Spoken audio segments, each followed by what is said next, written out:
the concept of embodied energy is do you want me to define it? Is that helpful? It's like it's effectively the carbon footprint for the entire supply chain of something. When you use the term a lot more often in building, because there are so many different components coming into one massive structure, and so you have how much energy did it take to do everything from install the sod to mill the timber to source the caulking. Like every single piece of that puzzle requires a certain amount of energy and or physical material inputs,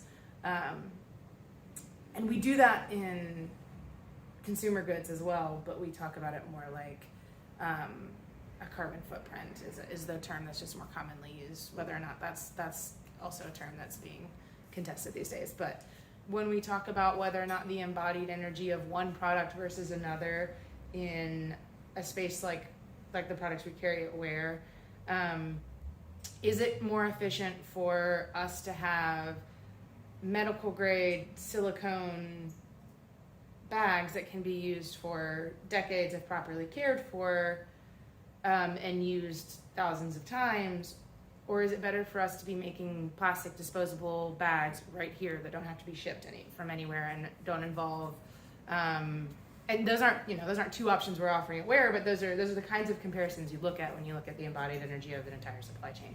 And so sometimes we have that information, and it's very easy. Like we carry a company called Plant Paper, they're up there somewhere, that is toilet paper, and the folks who own that company have gone in and actually in very real numbers measured the energetic inputs to selling bamboo toilet paper in the United States, whether it makes more sense to be selling responsibly sourced wood that is from the US or responsibly sourced bamboo that is from China. And their numbers showed that China was actually the net positive between the two, a better net result.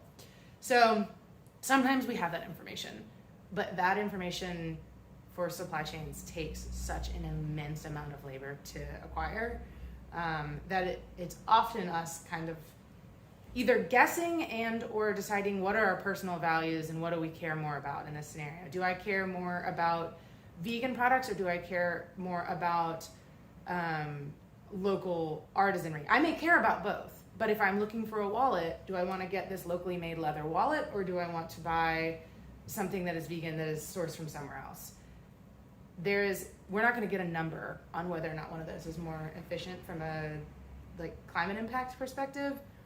So we're going to have to make decisions. Both, if we're doing it consciously, either is better than the norm.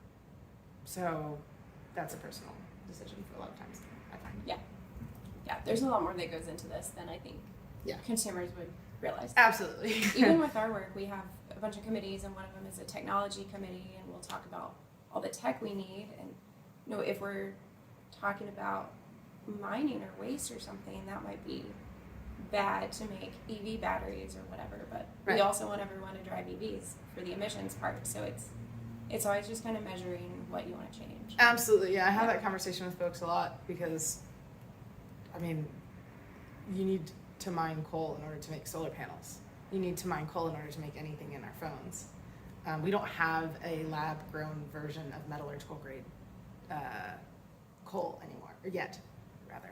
So the grand irony is that now that there are actually coal mines that are being run on solar power to make solar panels, and they're working towards it anyway. And so it's an interesting kind of catch-22.